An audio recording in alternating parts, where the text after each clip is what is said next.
મિત્રો ક્રિશા ક્લાસીસમાં આપ સૌનું હાર્દિક સ્વાગત છે। આપણો પહેલો પ્રશ્ન છે કે હાલમાં દુનિયાના કયા દેશે ભારતીય સામાન ટેરિફ મુક્ત કર્યો છે? આપણા ઓપ્શન છે રશિયા, જાપાન, ઓસ્ટ્રેલિયા કે ન્યૂઝીલેન્ડ।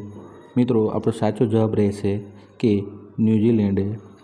ન્યૂઝીલેન્ડે ભારતીય સામાન પર શૂન્ય ટેક્સ ટેરિફ લગાવવાની વાત કરી છે। ન્યૂઝીલેન્ડની વાત કરીએ તો ન્યૂઝીલેન્ડના પીએમ છે ક્રિસ્ટોફર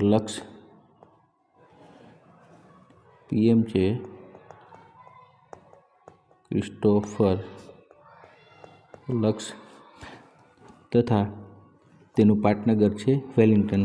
મિત્રો ન્યૂઝીલેન્ડની એક વિશેષ વાત કરીએ તો ન્યૂઝીલેન્ડમાં જે એક પર્વત આવેલો છે તારાનાકી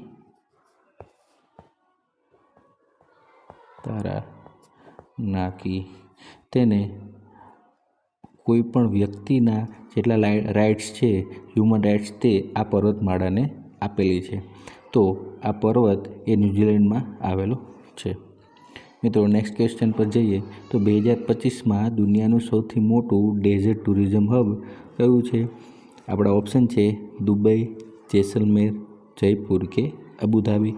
મિત્રો આપણો સાચો જવાબ રહેશે કે આપણા ઇન્ડિયાનું જેસલમેર તે 2025ના કેલેન્ડર યરમાં ડેઝર્ટ ટુરિઝમ હબ તરીકે ઉભરી આવ્યું છે। મિત્રો જેસલમેર તે રાજસ્થાનમાં આવેલું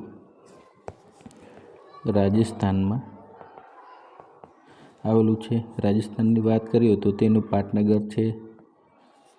પાટનગર છે જયપુર તથા ત્યાંના સીએમ છે ભજનલાલ શર્મા। રાજસ્થાનના ગવર્નર છે હરિભાવ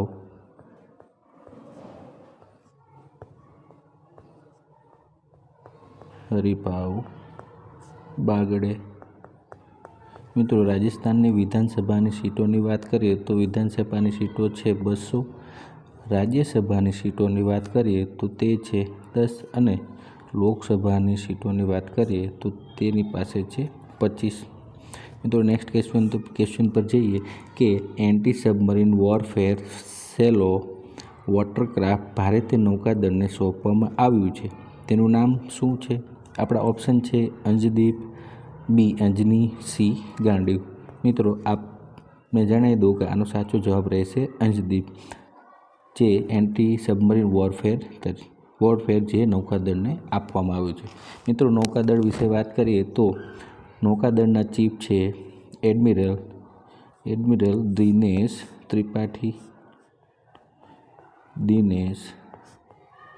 ત્રિપાઠી તથા ઇન્ડિયન નેવી ડે તે 4 ડિસેમ્બરને ઉજવવામાં આવે છે। જ્યારે ઇન્ડિયન નેવી ડે તરીકે 4 ડિસેમ્બરને ઉજવવામાં આવે છે। ઇન્ડિયન નેવી વિશે વાત કરીએ તો ભારતમાં સૌપ્રથમ ઇન્ડિયન નેવીની સ્થાપના છત્રપતિ શિવાજી મહારાજે કરી હતી। નેક્સ્ટ ક્વેશ્ચન પર જઈએ કે હાલમાં કયો દેશ વિશ્વનો સૌથી મોટો પરમાણુ પ્લાન્ટ શરૂ કરશે, જે 15 વર્ષથી બંધ હાલતમાં છે? આપણા ઓપ્શન છે અમેરિકા, ભારત, જાપાન કે પોલેન્ડ। મિત્રો અહીં આપણો સાચો જવાબ રહેશે કે જાપાનમાં આવેલ પરમાણુ પ્લાન્ટ જે વિશ્વનો સૌથી મોટો છે તે હવે જાપાન શરૂ કરવાની તૈયારીમાં છે। 15 વર્ષ પહેલાં 2011માં સુનામીના લીધે આ પ્લાન્ટ ખોરવાયો હતો અને હજુ સુધી બંધ હાલતમાં છે। મિત્રો જાપાનની વાત કરીએ તો જાપાનના પીએમ છે સનાઈ તાકાઇચી।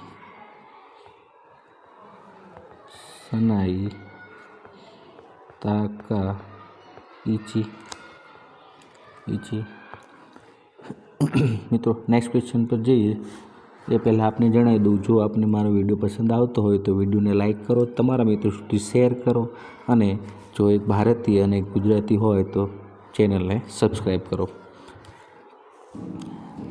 હાલમાં કયા ભારતીય ખેલાડીએ 3 ફોર્મેટમાંથી નિવૃત્તિ જાહેર કરી છે?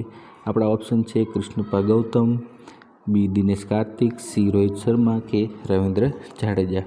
મિત્રો અહીં આપણો જવાબ રહેશે કૃષ્ણપ્પા ગૌતમ. કૃષ્ણપ્પા ગૌતમ તે ભારતીય ક્રિકેટ ટીમનો પણ એક ભાગ હતા, જેમણે 2021માં ઓડીઆઈમાં ડેબ્યુ કર્યું હતું અને તે મૂળ કર્ણાટકના રહેવાસી છે અને કર્ણાટકની ટીમ તરફથી પણ રમેલા હતા. મિત્રો 2025 કેલેન્ડર વર્ષમાં સૌથી વધુ વિકેટ લેનાર ખેલાડી કોણ છે? આપણા ઓપ્શન છે જસપ્રીત બુમરાહ, ટ્રેન્ટ બોલ્ટ અને જેકોબ ડફી. મિત્રો અહીં આપણો સાચો જવાબ રહેશે જેકોબ ડફી.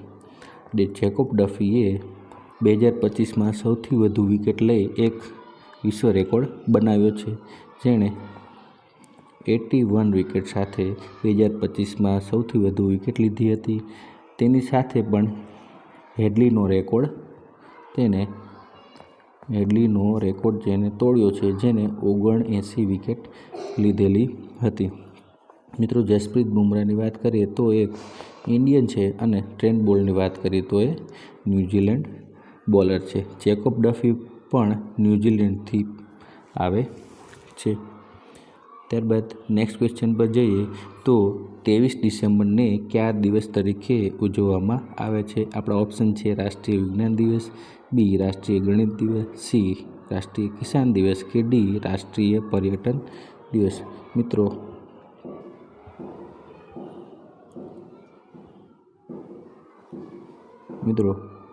અહીં આપણો સાચો જવાબ રહેશે રાષ્ટ્રીય કિસાન દિવસ. મિત્રો 23 ડિસેમ્બરને રાષ્ટ્રીય કિસાન દિવસ તરીકે ઉજવવામાં આવે છે.